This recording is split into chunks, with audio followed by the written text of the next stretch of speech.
Hello, and welcome to Film Slam Stream's post-film conversation for Crosses in the Dust. My name is Eric Siler, and I'm an instructor of film, media arts, and communications, as well as moderator for this conversation. We are very pleased to be joined by the director and the producer of Crosses in the Dust. Joining us from Orlando, Florida is Christine Kane, who's the director, and Irene Pons, who's the producer. Hello, Christine and Irene. Hi, we're happy to be here. It's so wonderful to have you here, and I really appreciate you bringing to light this uh, uh, important subject. So, Christine, I understand that this film grew out of an assignment for a class. Can you please elaborate on that? Sure.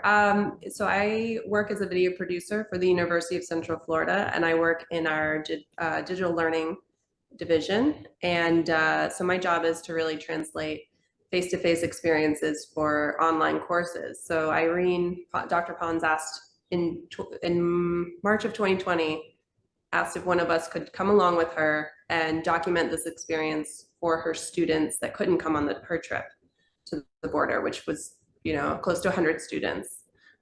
So I went. We didn't know what to expect. It was a lot of run and gun filmmaking, but we took what we captured and turned it into a docu-series for her course, which was successful enough that we were able to go the following year as well, which is turned into Crosses in the Dust.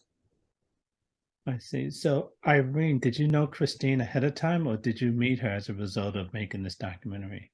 So we met as a result of it. We were kind of paired together. She's on a team of four, and there's three other gentlemen, and we didn't have any money to purchase a separate hotel room since we were going to be sharing. They sent Christine, and that's how we met on that first production.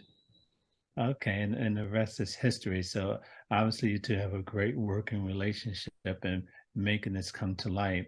So let's go back to the first shoot, the first trip there.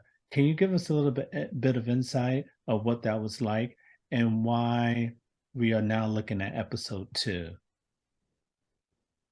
Okay. So the purpose of the trip was to connect with non-government organizations on the ground and kind of have an immersive experiential experience for the students to kind of see what's happening versus watching television at home. So we went on that first trip as an alternative spring break to document and witness what was going on with the immigration crisis at that time under the former administration. And when we got there, it kind of evolved because we started meeting people, talking to different groups on the ground who said, come see this and come see that, and let's take you to the migrant camp, and let's walk over here and talk to this mom who lost her husband, and talk to this person, who is pregnant and has a child with a disability. And it just became something else. So we started that first trip, and then it evolved into another season. And that trip was to Brownsville, Texas. So we were visiting the camps in Matamoros, Mexico. And one of the groups actually asked us to come to the Brownsville airport very early in the morning, where they were conducting deportation flights, and under the cover of night, didn't want anyone to know about it or see it. So that we filmed. When they saw us filming, they blocked our view with tanker trucks. So some really stuff you wouldn't see, if you don't go looking for it with a camera. Well, why were they blocking? Why didn't they want you to film it? Because they know it's shady. I mean, they were told to, I guess. This is the airport employees that were pulling the trucks in front. Interesting. As they were boarding the migrants onto the planes and deporting them to countries they weren't even from originally. And then shackles, all the 5-point harness shackles. They were shackling them up before they would go on the plane, and you could see just their legs with their shackles and then being patted down. Yeah. Wow. And these were men, women, children, all of the above? The above. Yeah. Asylum seekers. Wow. Very sad. Very, very sad. So the whole effort about the crosses, how did you come about to learn about them? So I usually start research for the production before we go on trips, and started just going on Google, and we found this artist, which is Alvaro, And Alvaro had this huge project, this installation across the desert where he finds GPS coordinates where people have died. So I contacted him and was able to connect. And at that point, he invited us to go with him to actually place the crosses at these GPS coordinates of people who have passed away trying to cross into the United States. Interesting. So, so when you connected with them, it almost seemed the way that this documentary was, second episode was done, was almost like I felt as if I was there. You know, he just took us through the spots. We saw the planting of the crosses and so forth. Was that the intention, or were you looking to delve more into a backstory? What was your goal in, in this particular episode? Sure. I think our goal for all of these is the first and foremost, our intention is education and bringing this experience back.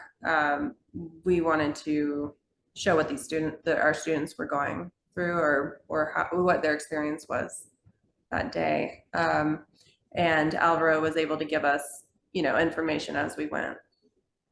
Yeah, I mean, it's because of the way that Christine films it and her amazing directing. It just kind of is always this piece where we want you to have the humanity and kind of feel what we're feeling, and that is the goal, is to humanize the situation from that perspective, from an education, is that at the end of the day, we're talking that these are just people, they're human beings, no political agenda involved, they're just human beings, and this is what's happening. And it was in these people who had died, was there any information about who died, or you just knew that just someone had died?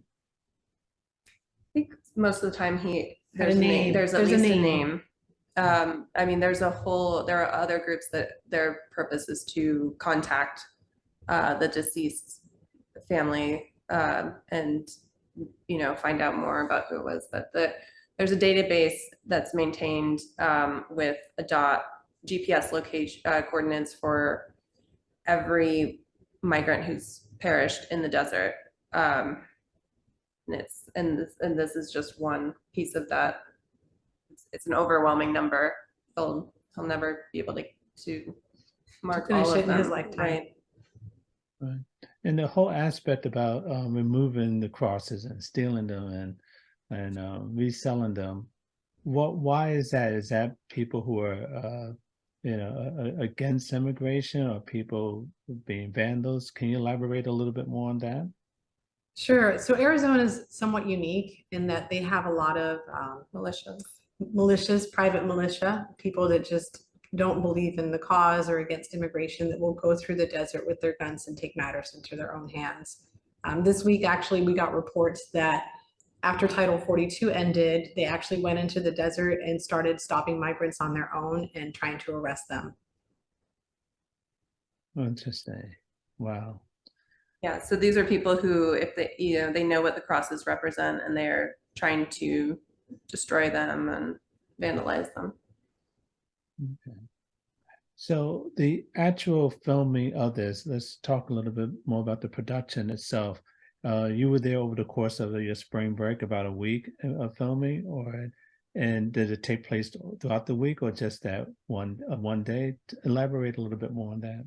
Sure. It was over the course of a week, and like we said, this is a very small production. It's me and one other filmmaker that is on the trip. Each day, Dr. Pons had us pretty much going out with a different NGO. So each episode is pretty much that day that we're with each of the groups. Okay, great. So tell us a little bit about the other episodes. You touched on episode 1 briefly. How many episodes are there in all, and what do they entail? Well, real quick, just to so phase 1, we were talking about A Break for Impact, which was phase 1 in Brownsville. This is Crosses in the Dust phase 2, which is like phase 2 of the project. So I'll let you speak about. Sure. So phase 1, we have a mini short, we have a full-length documentary, and we have a 7-part documentary series. That was Matamoros. And then phase 2, we have 4 episodes. Our first episode is with Battalion Search and Rescue. They are a group of self-proclaimed hippies, anarchists, and former military that go out and do rescue missions in the desert to find either human remains or to help people that have been lost. There's a whole network of individuals that will actually contact them and say, hey, I lost my brother, I lost my mom, I lost my sister, can you please find them? And they, along with Águilas del Desierto, which is the eagles of the desert, will go out and try and help. They also take just gallons of water to leave. They just go along the routes that are the most well-traveled. So that's episode 1. Episode 2 is the one you guys saw with Alvaro and Ciso. Then we have episode 3, which is with a wonderful group of Good Samaritans. And then they go out and it's a group of elderly women who are amazing. They're all retired nurses and, you know, psychologists and school teachers. And they drive around searching and providing humanitarian aid for anybody that they find or come across. And then our last episode in that series takes us across the border into Mexico to a very small shelter where we encounter 6 migrants that are getting ready for that harrowing journey across the desert. Also the water drops. Oh, and we did water drops. Yeah. That was in that episode. We did water drops with the students and dropped water, and we found one that had been shot out, a barrel with just bullet holes ridden of it. Other ones where they had, people had broken the spigots so they couldn't get water out of the barrels. And they've said in the past they've found them contaminated. They always test them. They always drink from the water to make sure that there's no chemicals in it. But that's a group that maintains water barrels along the path, or else, I mean, so many more people would be dead. Right. So, Christine, did you work on all of the projects with Irene? I did. Phase 1, it was just me and Irene. And so I took just a small camera kit. I had 2 cameras, Couple lights. yeah, just bare bones. Yeah. Just capturing what I could. We were lucky. We're lucky now that we're able to bring another member of my team with us. And then this year we're bringing a 3rd member, so it is growing. Oh, good. That's good. Give us a little bit of behind the scenes. Was there ever a time which you were fearful? You felt in danger? Give us something that we did not see in this episode or any of the episodes. For Arizona, I mean, the biggest character in this is, well, the desert and how deadly it is. And it doesn't translate on screen. I mean, watching it, we feel like it doesn't do it justice.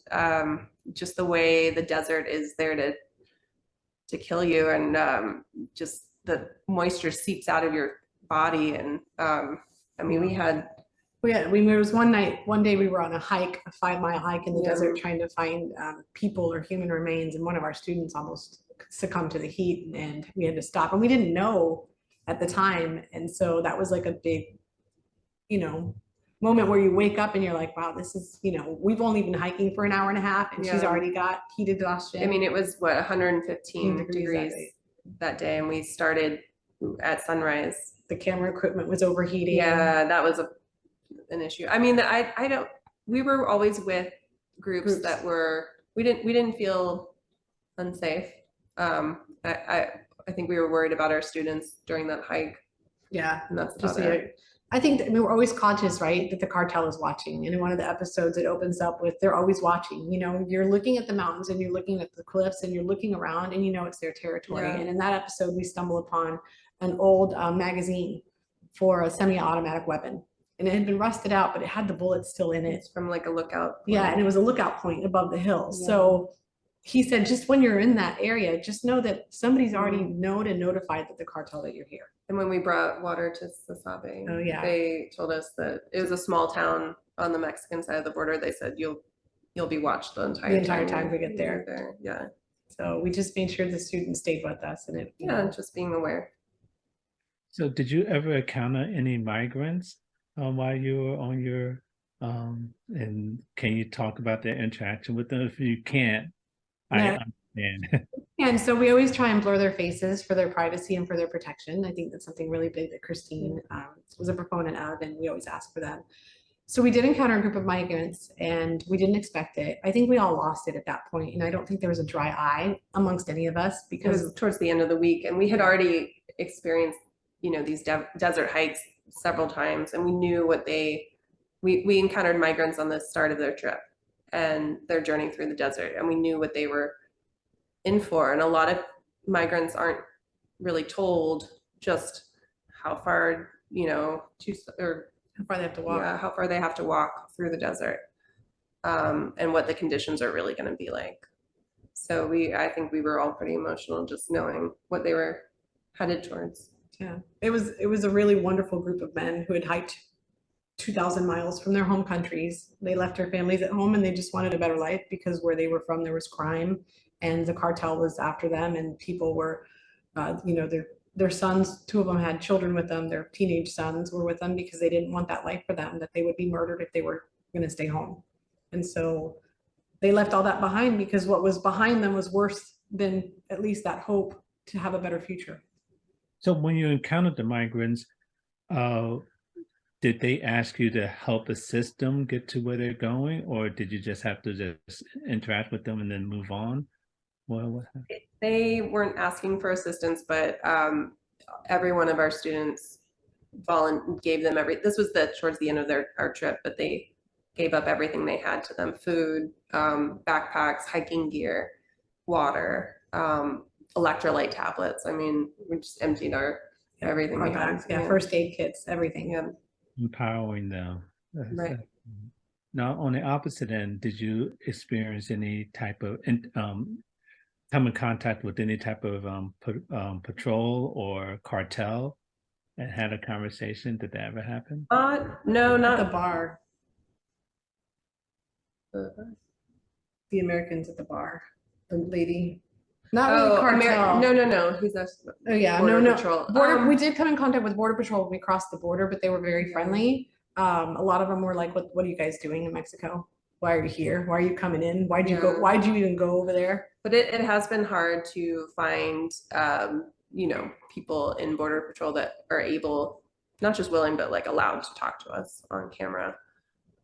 We did talk to some Americans that live on that border town of Sasabe, and they, it's interesting to get their perspective that they're upset with how restricted the border has become, because there's, so much back and forth travel, commerce.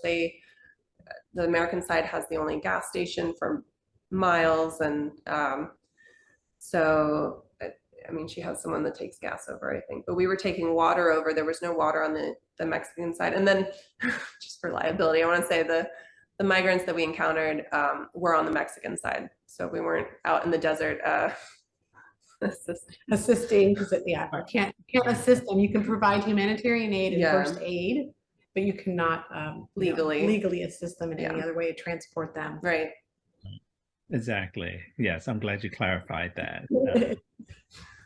So as we wrap up here, tell us about the response to this film. I know it won, it's award-winning and so forth. Elaborate on that. Yeah, so it won a Suncoast Regional Emmy.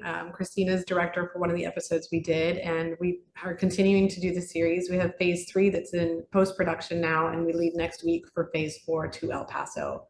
So the reactions have been wonderful from the community. I just wish that more people would watch the film. And we just really want to get this message out and educate others on what's happening. I think it's impactful and people should see it. Yeah, I would say everyone who's seen it so far has been pretty moved and found it impactful. Oh, great. So, I mean, I know for your course, just the comments that you've gotten. There's never a dry eye. But also, she's had students change their career trajectory just based off of these films. Wow, that's impressive. That is, and yeah, that's the power of film. It could change your life, and it certainly changed both of your lives as well too. Because you're continuing doing this. Yeah. Well, Christine Kane and Irene Pons, thank you so much for joining us today. I wish you both the best of luck with all your endeavors. Thank you so much for having us. Yeah, thank you. And thank you to our audience for joining us for this important and invigorating conversation. For more information about upcoming film festivals, please visit us at clevelandfilm.org. I'm Eric Siler. Thank you.